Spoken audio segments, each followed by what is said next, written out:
Whoa. Can you repeat the last phrase? What? Oh, it seemed to me that Americans would take a long time to work out something that's different. And so it seemed to me like they were, you know, they would go in and eat and not work or not contribute and things like that. So it must have been, I thought it was a wonderful idea that must have been a bit hard, I thought, but it was great. I was sad to see you leave. Have you been in our place? Oh, yeah, yeah. I went and heard talks and ate and things like that. Yeah, yeah. Mm-hmm. I never met you there, but You were never there when I was there, so, you know.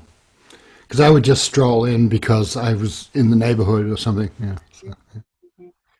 So what can I do for you? What, you wanted to talk about something about awakening or Zen or something, you know? yeah, all of that. Okay, go ahead. No, I would be interesting if you tell me your story first, like where did you come from? What's your background? How did you come to Zen? Yeah. Maybe then to awakening.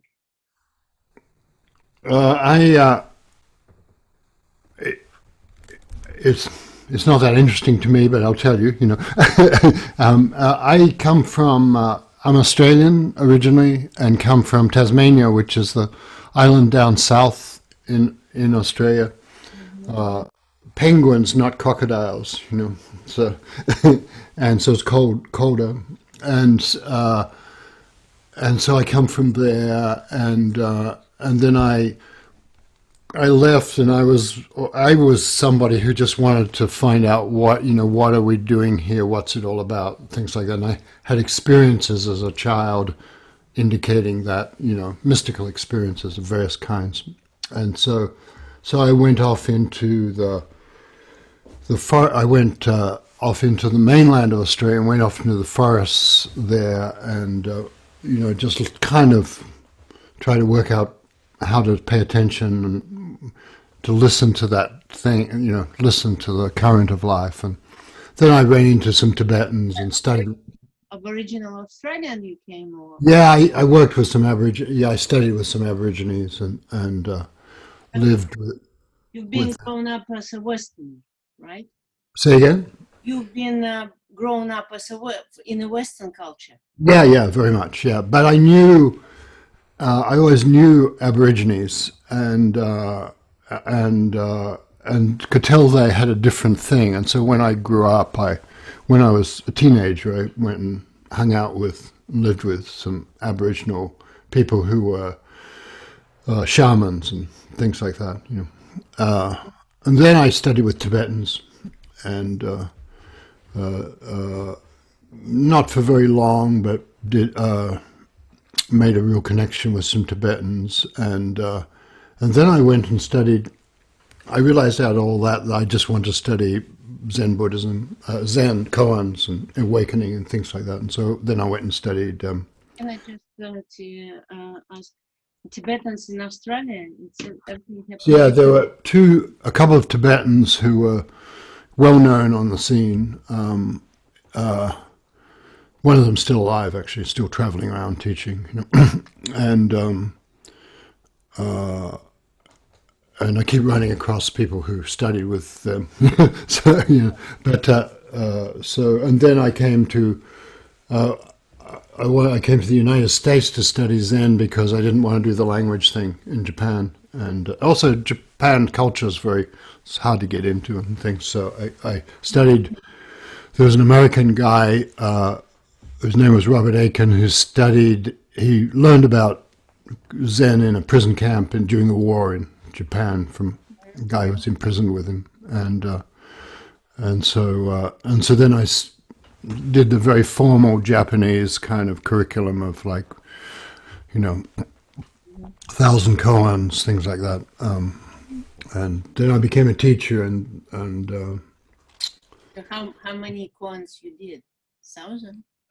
Yeah. Really? But it's not about really that. I just happen to be interested because I'm interested in how to shift consciousness. That's always been how do you sort of step through the gate, You know, how do you step through the door? And koans were good for that. And the Japanese are very... They took Chinese Zen and did what they did with American cars. They sort of, you know, they polished it up a bit. They didn't really change it, but they polished it up and put rules on it and things like that. And so the Chinese are much more improvisational, you know. They polished Chinese Zen. Yeah, they polished. Yeah, Zen came from China originally because it was I'm sure you know that it was a mix of Taoism and Buddhism, and it's not very.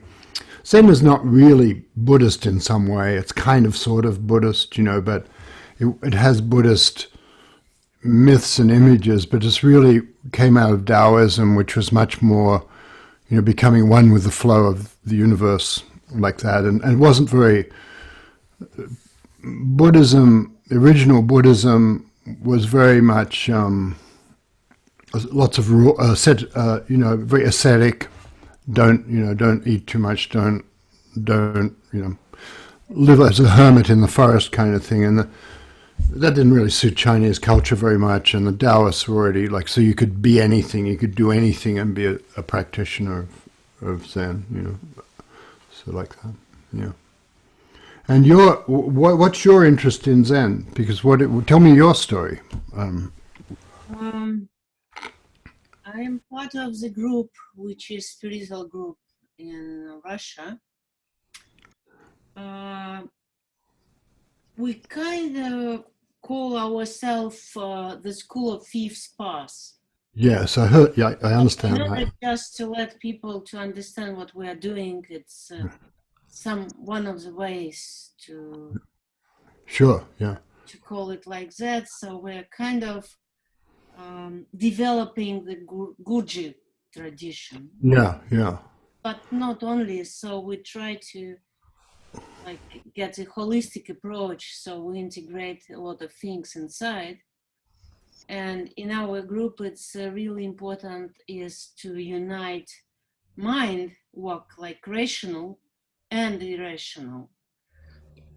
So, you know, there are a lot of spiritual people, they kind of neglect the mind fully, like sure, yeah, no rationality. Yeah.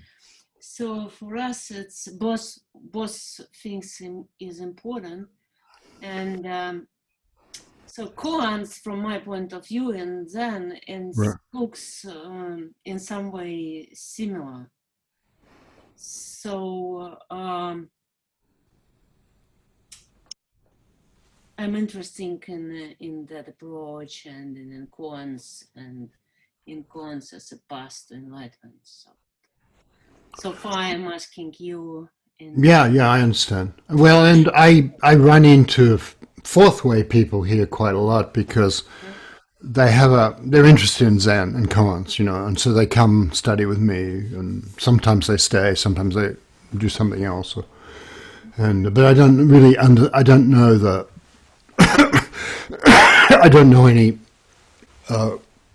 teachers or anything like of that tradition, and it sounds like you're just trying to evolve that and make it more broad and more threads, and Yeah, being in California, I met many people from Gurji, from Yes, but they look kind of conservative. So that's what I thought too. Yeah, I thought like it's kind of stiff, you know. So, yeah. Good, yeah. But still, you know, so in a way, what you're doing, I think, with Gurdjieff work is what I'm doing with Chinese Zen. You know, because we're evolving it, and I'm not just doing it on my own. There are other teachers who are, you know, Chinese or Tibetan. I'm in connection with, you know, and I think in my tradition, the Tibetans and the Zen, or Chan is the Chinese word, Zen Chan people are sort of somewhat in the same world, you know. The Tibetans have this very strict method thing. They do step by step, and the Tibetans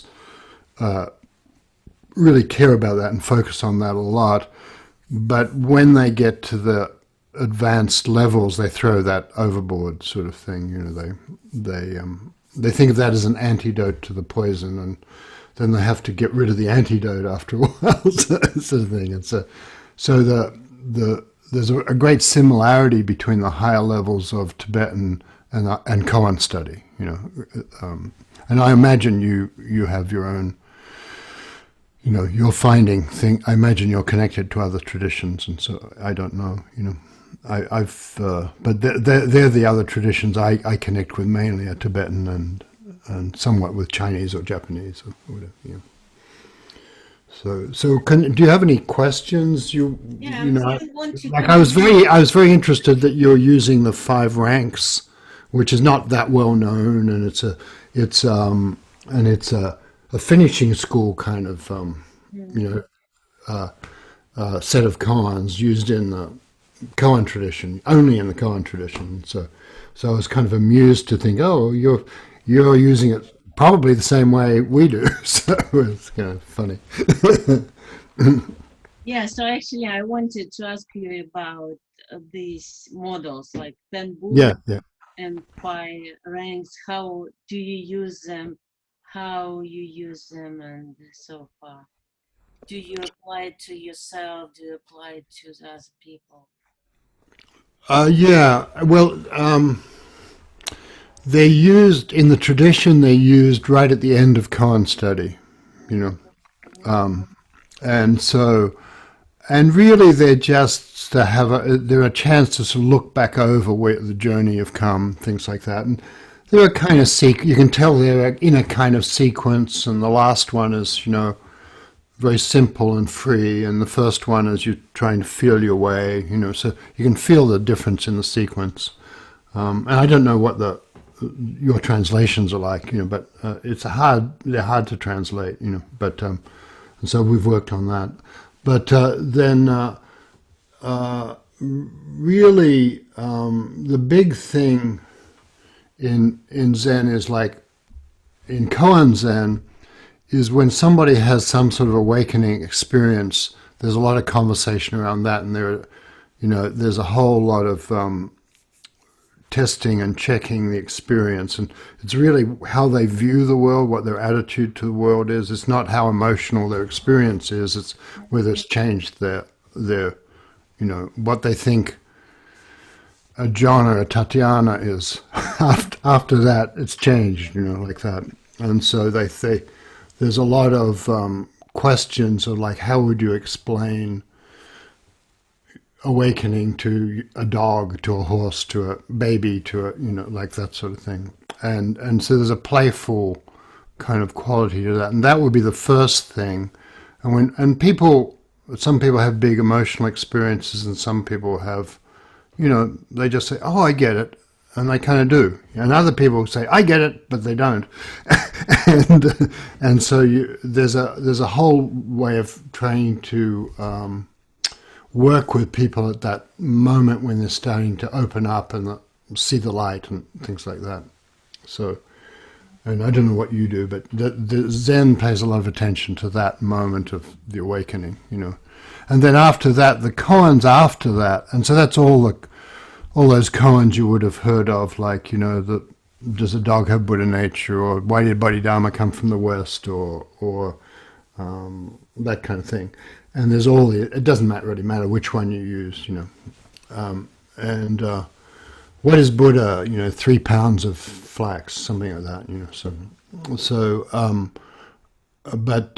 and then afterwards, people then work with the koans, and there were a series of, we might say, best practices. The Japanese developed a curriculum.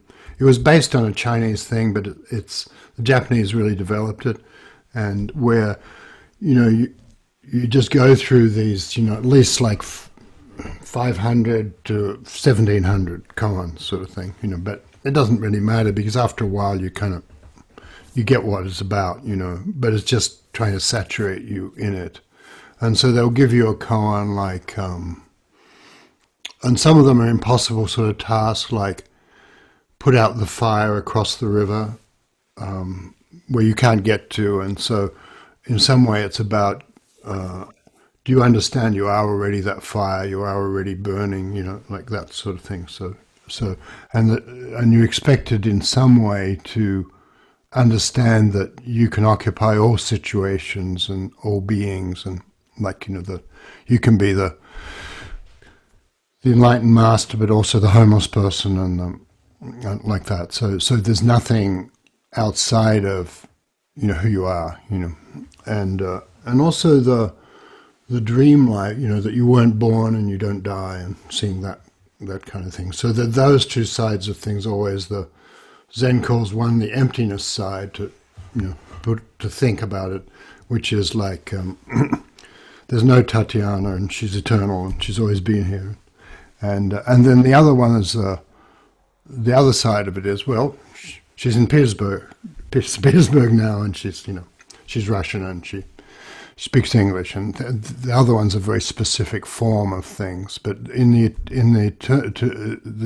the vision of, or the understanding of, that we're connected to something much bigger than the form, the specific form is important. So that's part of the intellectual understanding of it.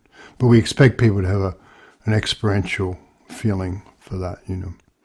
And so I don't know how, and that's how we can tell if somebody could go into a teacher track or not. Have they had that sort of opening, that kind of thing? Several things to ask you. Yeah. Why? So if I really get enlightenment, what Yeah. does it mean from this Zen point of view? Like, did I fully changed my attitude to myself and to the world? That's great. Yeah. Partially. And why I can't solve all the koans right away? At once. Yeah, if I really get enlightened. Well, you kind of, well, there's two questions there, but I mean, they're the same question really, in a way. Yeah. Well, one is that sometimes, you know, people have a big enlightenment experience, but there's something else. There's some sort of karmic thing that's still left. And so then the rest of the koans help refine that and, you know, purify that, we might say, or work through the old karmic attachments or whatever's left over from that sort of thing. And so, and then other people, they get it's a genuine experience, but it's only here, and they go over here in their life, and it's not, they can remember it, but it's not alive there. And so the koans get it all through your life. That's why all the koans. And if you have a big experience, like I had an experience where all the koans became clear to me, so it wasn't that hard, you know. But then I'd run into a koan that wasn't, and so that was kind of always, I was always looking for a koan that wasn't clear, because that was where the next gate was, you know. And so that was interesting, you know. And and people are just different. Some people just open very gradually, and other people go boom. But then they have to realize how do I work with that? I might have a great awakening, but I might not know how to teach people who haven't, or you know, like that sort of thing. I might. So there's a matter of skill in the art of teaching transformation, teaching awakening, you know. So and you'll find that some people have big experiences just on their own. I have a friend who she talks in a Zen language, but you might have heard of a woman called Byron Katie. Have you heard of her? Anyway. Yeah, I've heard it. And she's somebody who was kind of crazy but smart, but kind of crazy and messed up. And then she had this big awakening experience, and a lot of things were clear to her, and she became a big guru, you know. But and she's kind of fun, and she married a friend of mine, so I kind of know her pretty well and stuff like that. And you can see that, and she's not somebody, she's too wild to ever fit in any kind of body's curriculum or things like that. And so she does what she does, and that's great, you know. And also I can see that the things she can't see, you know, but I don't care. It's not my business, sort of thing. But so you can see that somebody will have a big awakening experience like she did, but then they may not have developed their thinking, as you say. They may, you know,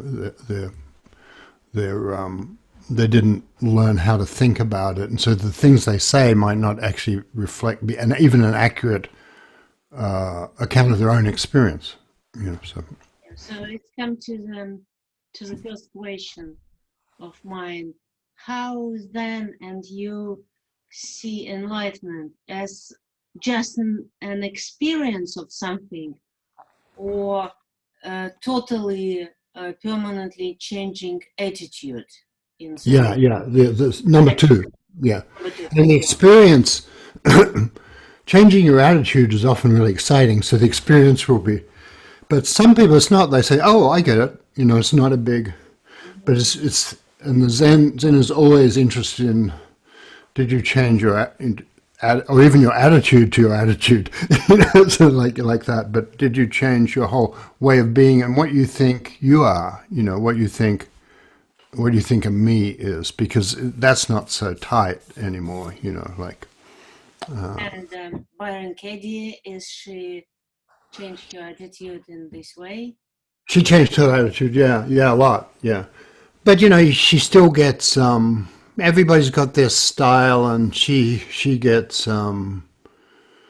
She can't really work with anybody. She can't cooperate because she's got to have it her way, you know, like that sort of thing. I've talked with her a few times because we're friends, and you know, stuff like that, and that's fine.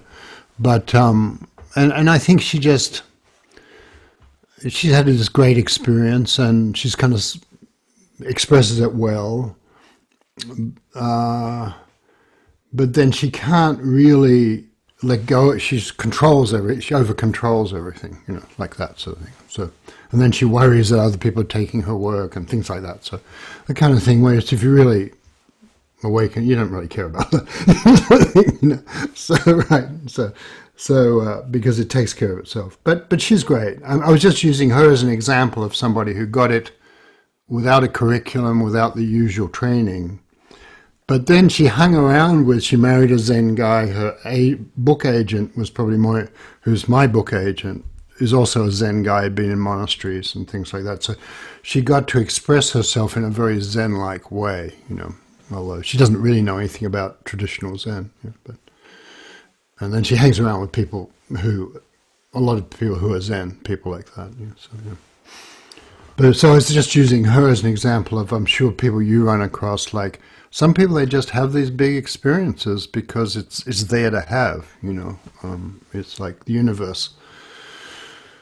You can step out of your old attitudes sometimes just because you're messed up or you have a car accident. I met a guy who's like had a big car accident and woke up really, you know, not mad at his wife and his divorce anymore, and like suddenly seeing, oh, he'd had it all wrong, and he was just had this narrow attitude and things like that. So you know, one has that kind of thing, you know, or people who had an experience. I don't get this now, but I used to get a lot of Catholic people from like Jesuits and people from out of Catholic who are priests and abbots and nuns and people like that in Catholic monasteries, and they'd come to us because they felt like we were one of the places that held the old retreat style that they were losing a bit, you know, and they would have experiences, and then they'd take them back and put them in that Catholic container, and that was fine, you know, like, but they would have they would sort of do fine in our tradition, you know, so, yeah. And still the same subject. Yeah, stay with it. If I'm not answering your question, keep coming. Do you have a criteria of enlightenment so you can tell that someone had enlightenment, like because he can cooperate with people, or, you know? Well, do you have joy? Would be one. Joy, delight. Permanent, always. Right. Yeah. And I mean, not, you know, but you know what I mean. Basically, it's because some people, they get a certain sort of clarity, but it's only halfway there, and they're kind of depressed about it. Like you'll find that they can see that everything they thought was important isn't, but it's like they got to winter, but they didn't get to spring, you know. So it's like you've got to come through into the joy. There's that.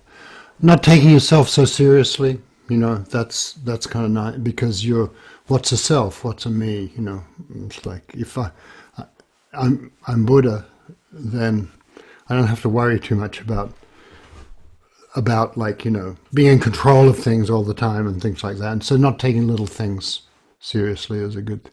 But in Zen also there are questions to ask that are just part of the question in the private room when you meet with a student, and the questions would be, well, explain your awakening, show me your awakening, like that. How how do you relate to other things, other people, like if it's a guy, a lot of guys they're very stuck on being a guy, so can you be a woman, that kind of thing. Can you be all the possibilities in the universe, that sort of thing. Women find it easier to be guys than guys find it to be women.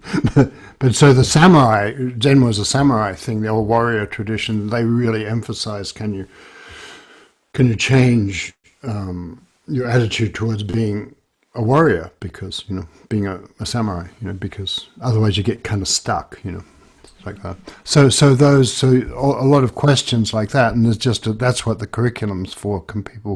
Partly the curriculum is teaching you a way. If you've lost your old attitude, then finding your way. Well, what's life about without that attitude? So the curriculum it's not like you're stupid, but it's interesting to try it out with a mentor and a friend. To explore it together. So that's what it's for. It's not like.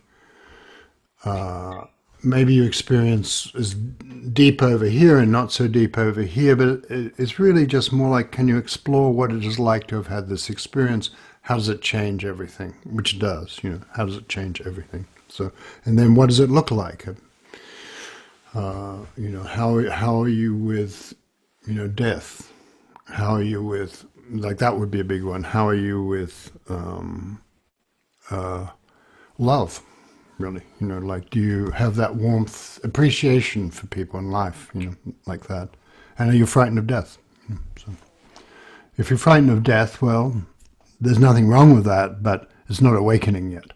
So, yeah.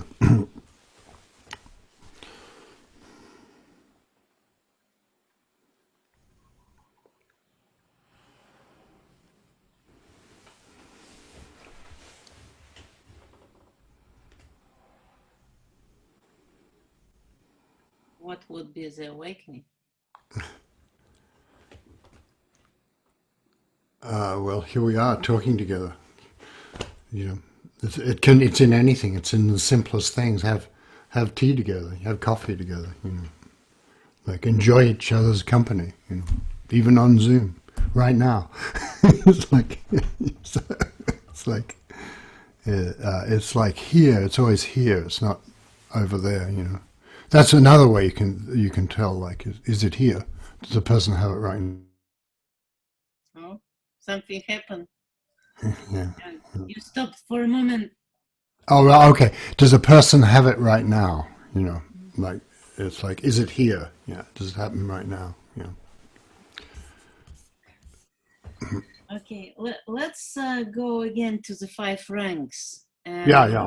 And my question is kind of, so if the awakening is like a gate or like something which I can totally change, why is 5 stages? So Yeah. what Right. it really means? Well, a lot of teachers would say it's not, but if it helps people to talk about 5 stages, well, fair enough. So it's not like that teacher who Dongshan, the teacher is his name, Mount Dong. He was he liked that kind of stuff.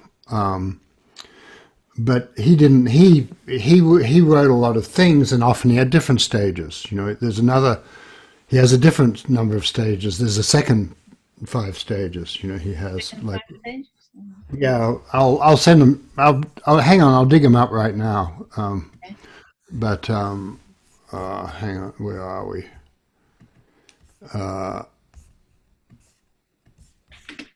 yeah. The first five were appearances and reality, right? So, and good, and so that's like, and the first one's just, you can tell it's how it feels when you're not really there, but you're starting to feel like you're on the path, like, I know you probably had that. I remember I was really didn't I could tell I didn't know what I was doing, but I could tell that I was in some way being carried on the path, and then I would run into people who were helpful to me, and either I was able to be helped or I just ran. The universe arranged it different. The universe felt more friendly and welcoming, and so I ran into these Tibetan people, things like that, and which was very unusual for me to do that. I mean, there were 2 Tibetans visited Australia for a couple of months at a time. Like that was all you had in Australia for teaching. So and things like that, or I would run into some Aboriginal person who was very helpful and invited me to stay with them and teach me things like that. And so there's a way in which the universe starts to look after you, and so that's the first stage. But you don't really recognize a face from long ago, it says, so it's your own true face, it's the face of the universe, like that. But then the next one is, you're like you're an old woman, sleeping late, and just as you wake up, there's the ancient mirror is right there. And so that's the beginning and you see your own face clearly. That's the start. That's not a complete awakening, but and the idea that everything you see in a way belongs to you. It's all one family, everything, it's your own true face you're seeing with everything you see or hear or taste. So there's that mirror, it's called the mirror function of samadhi, the mirror of meditation, and so he puts that as a separate thing. And then it says, in the middle of nothing, there's a road that has no dust. If you don't mention, so he just means like in the middle of nothing, there's nonetheless a path, even though there's a middle of nothing. And that's where you can tell that the dreamlike quality of life, that none of the things we thought were real are real, and so that's the emptiness part. And I lost one phrase in the middle of nothing. There's a dreamlike quality in the middle of nothing. In the middle of nothing, nothingness. There's a road that has no dust. There's a road that doesn't. A road without dust isn't a road. So, Not joining command. unless it's got snow. If you just don't mention the names of the sages and emperors, in other words, if you're not deferring even to Buddha or even to Gurdjieff or even to, you don't need to defer to them because you are them. You're already them. Then you'll be eloquent. You'll be very expressive. Then the fourth one is you're the lotus in the fire. 2 swords are crossed. You can't go back. You can't go forward. You're a lotus in the fire. But you still need to keep going, even though everything's like completely, everything seems completely clear and intense, but you need to keep going, and that's a big thing in Zen, is you don't, even when you can see clearly, you just keep, you're interested, you're interested in keeping going, and what is more awakening possible? What's that, And then the final one is the one, not deciding whether it is or it isn't, not taking, not arguing with the mind in that way. Do you have the courage to be at peace with this? Do you have the courage to be at peace with this, with the uncertainty, with the nothingness of life, the emptiness of things? Everyone wants to leave the endless changes, the changes of life, the mutations, everyone wants to leave the endless changes. But when we've finished bending and fitting our lives, we come back to sit by the charcoal fire. So it's just an image of like simplicity and just sitting together, drinking tea around the fire kind of thing. So that's the final stage of that, So it's like 5 different attitude. Yeah, that's good. And you can see that they're sort of, one's deeper than further along, but on the other hand, there's nothing wrong with any of them, you know. Like, right, so, you know, and it's like that. Each thing, it's like, you know, you have a different consciousness from a bird, but there's nothing wrong with a bird. So, you know, or a different you know, the most foolish, innocent student who walks in your door, nonetheless, they have Buddha nature, like that. You know, they don't know it, but they have it. They don't know it. You know it, but they don't know it. Sometimes I'm doubting that. Right, yeah. Well, it may be obscure. Yeah, right, yeah. Right. It may take a while. You know, that's why we have training and practices and learning, right? Yeah. And then he had the same guy had a second series of 5 ranks that is not used very much, but it happens to be used in my tradition for complicated reasons. But it's the way of the ancient emperor came from the Buddha, and when he passed through the market from the end to end, he found the sacred dynasty was there. Even in the marketplace, he found what was sacred. Okay, so that's. And then the next one, that's like him getting, then the next one is, for whom do you bathe and make yourself beautiful? The voice of the cuckoo is calling you home. So even though you're trying very hard to do the exercise or meditate, or you're not home yet, you know, and the voice of the cuckoo is calling you home. Countless flowers have fallen, and still that voice is there. And it continues in the deep places in the mountains. And then you get an emptiness thing again. So the things, they're not really different. The withered tree blossoms. You know, in other words, out of the stillness of the mind, when there's nothing in the mind, the the awakening comes. Is it the different definition of the same stages? Yeah. Well, I think he wasn't very systematic, actually.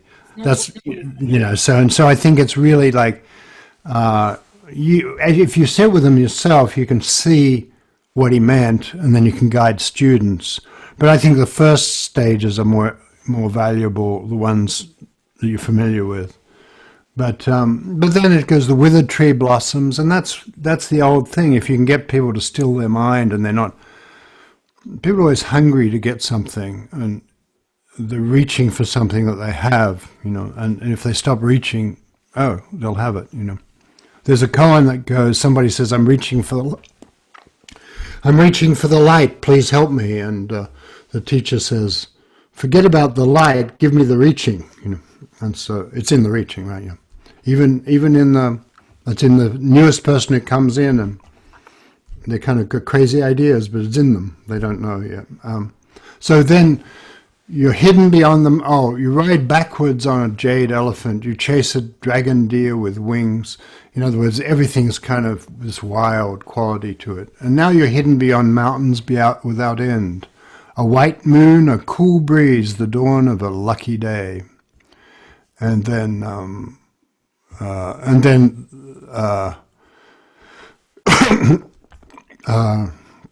ordinary beings and Buddhas are separate. Mountains are high, waters are deep. So it's like, that's the separation, the differences in things. And so then the partridges sing, and the birds sing, flowers are in bloom. But then, but that's then the next one is, you can't bear the thoughts that come in anymore into your mind. You don't get stuck to your thoughts. It's like growing horns on your head. If you think, I'll look for Buddha, you don't need to. In the era of emptiness, the view is clear, there's no one to see, you're not looking for anything anymore. So that's the second series of 5 ranks. I can send them to you if you want, but Yes. okay. But it's not, you can tell it's not quite as profound as the first series, you know, so Maybe I will. yeah, maybe, who knows, yeah. Anyway, it's, and also, you know, teachers are always trying to answer the problems that their students brought up. So it's always like, and I'm sure you've noticed, like, if you're trying to go beyond Gurdjieff, that's good. But it's also Gurdjieff had to teach to his time and his people, the people who came to him, and you've got to teach to the people who came to you. So if you're going to be Gurdjieff, you've got to be Tatiana. So, right. And that's a Zen thing is if you don't surpass your teacher, the Dharma will die. So it's not like your teacher is an idiot, it's just that things have changed. So, so. Did you surpass your teaching to someone? Yeah, I think so. Yeah, absolutely. Yeah. And it's expected in Zen, it's like it's expected that you'll take it somewhere, make your own contribution. Yeah. And I can tell you think that, you care about that. So otherwise it dies. Otherwise it becomes, well, that's it gets tighter and tighter. And Zen is like that too, actually, because you get the monasteries get tighter and more perfect, and then some genius comes along and disrupts it all. And then they get tighter and tighter and tighter and more perfect, and then another one comes along. So you get that sort of tradition in Zen. I lost you. Oh no, there you are. Yeah. Good. Yeah. So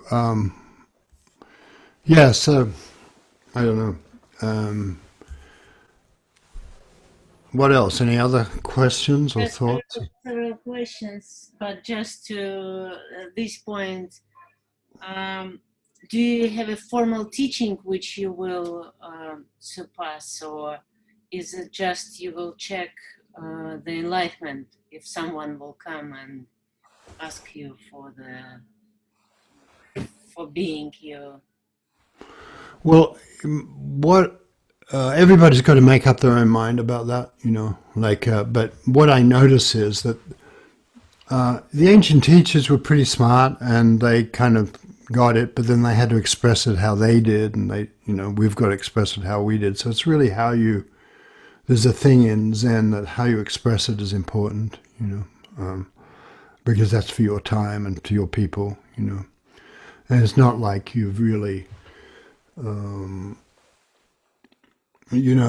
a way, you can tell, the deeper I go in, I can tell, there's this feeling of meeting them and seeing with their eyes, but I see the world I'm in, I don't see the world, I see the world with, buildings and planes and things like that, it's a different, but it's still fundamentally the same world. So I think you'll see whatever the ancient masters you see with their eyes. You're not just walking hand in hand with them. You're seeing with their eyes. And you can feel that. You just see my eyes and. Right there we go. It's terrible. Right there we go. And so I'm happy to. I can tell you're doing an interesting project. So if you want to talk, I'm happy to. Have conversations when you want, and if you want to explore more, like about what we're up to, I'd like to know what. I think you do really interesting exercise that I don't know anything about. I'd like to hear about what kind of exercise you offer people. We just do this really simple, old-fashioned thing. We sit them down, say "shut up" and sit still, and do that for 7 days, and work on this koan. And no. Back to the koan. No, shut up and sit still. And so it's like it was pretty old-fashioned, and but it works in the way it works, And, they're more complicated.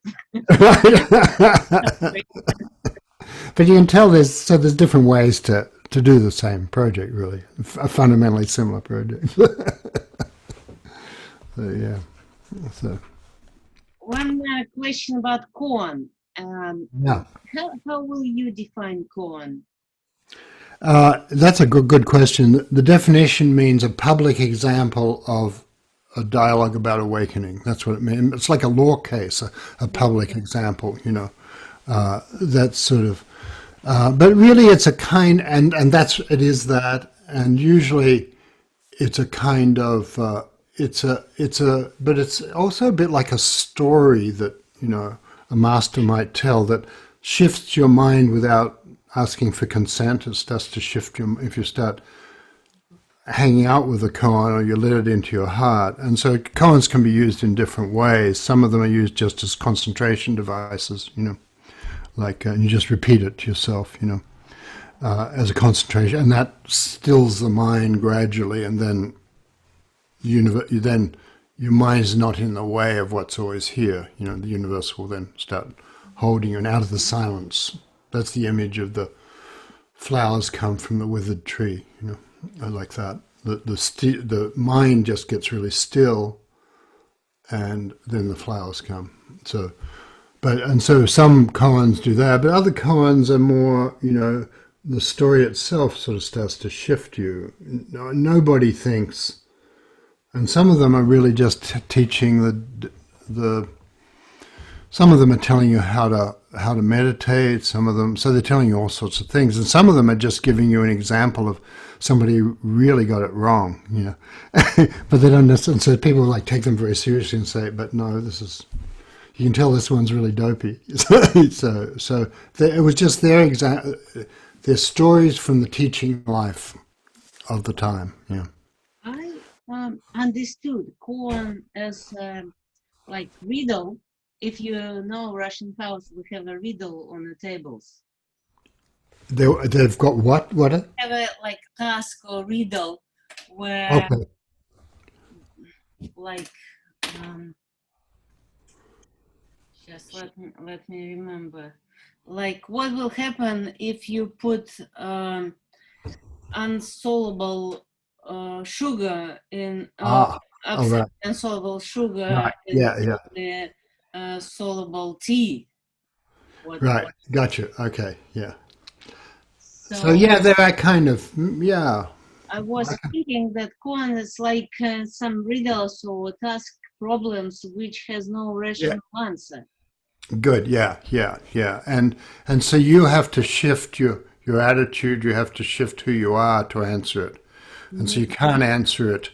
You might be really good at physics or medicine or something, but you can't answer it without a shift in the heart and a shift in your attitude. Yeah, and I think that's fun. And some of them help you with the shift, and some of them just describe what it'll look like when you're through the shift, and some of them will just torment you. So some of them just like try to annoy you, so annoy your mind, But also the things that don't make sense are often more valuable because they get through the guards in the mind. The guards don't keep them out. Like things that seem to make sense, the mind just like thinks it knows what they mean already and stuff. So yeah. But you kind of making it more wider, so it's not necessarily the problem. It could be just a story. Yeah, but there's a story that will change you if you stay with it. Without my intention.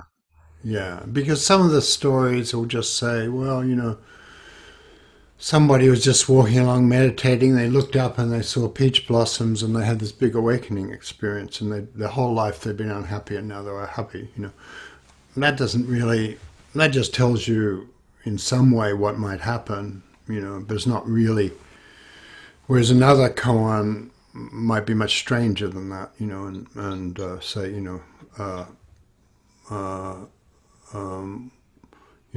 what is Buddha? I have this friend who's a Tibetan guy who's one of those people who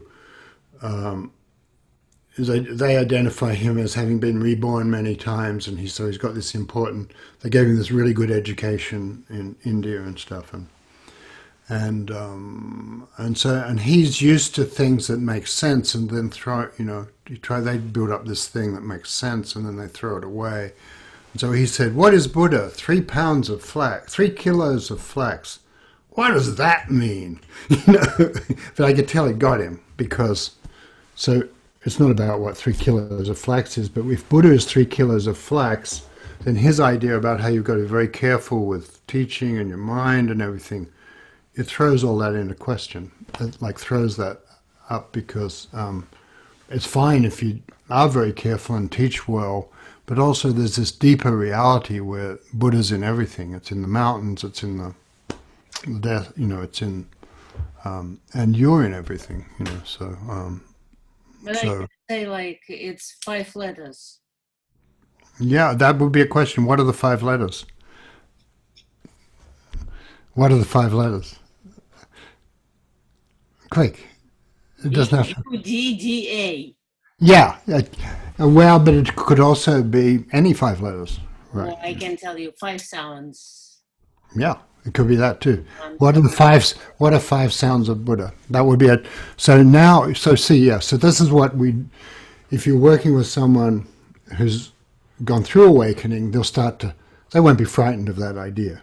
They'll think, what are 5 letters? It could be A, B, C, D, E, or it could be something meaningful, love or Buddha or whatever it is. But that's not as interesting. In a way, any 5 letters will do, or any sounds will do, like the bird, the train, the car, the ambulance, whatever, because it's all, the whole universe is always expressing it all the time. It's never not expressed. And then what you want to do with that, maybe you'll get, some people, get really strong psychic powers or things like that.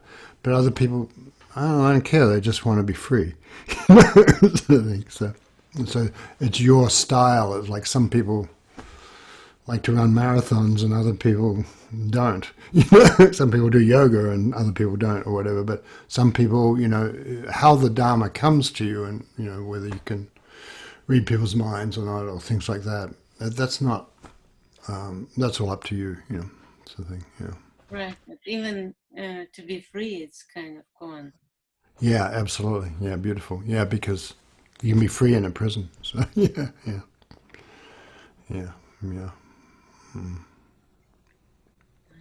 So John, actually, I have another meeting in 5 minutes. No, yeah.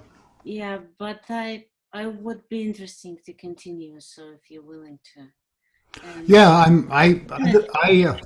I have this crazy way of living where I get an invitation, I look inside and see does the universe say yes or no, and I don't make up, and I go yes, so good, so we can talk.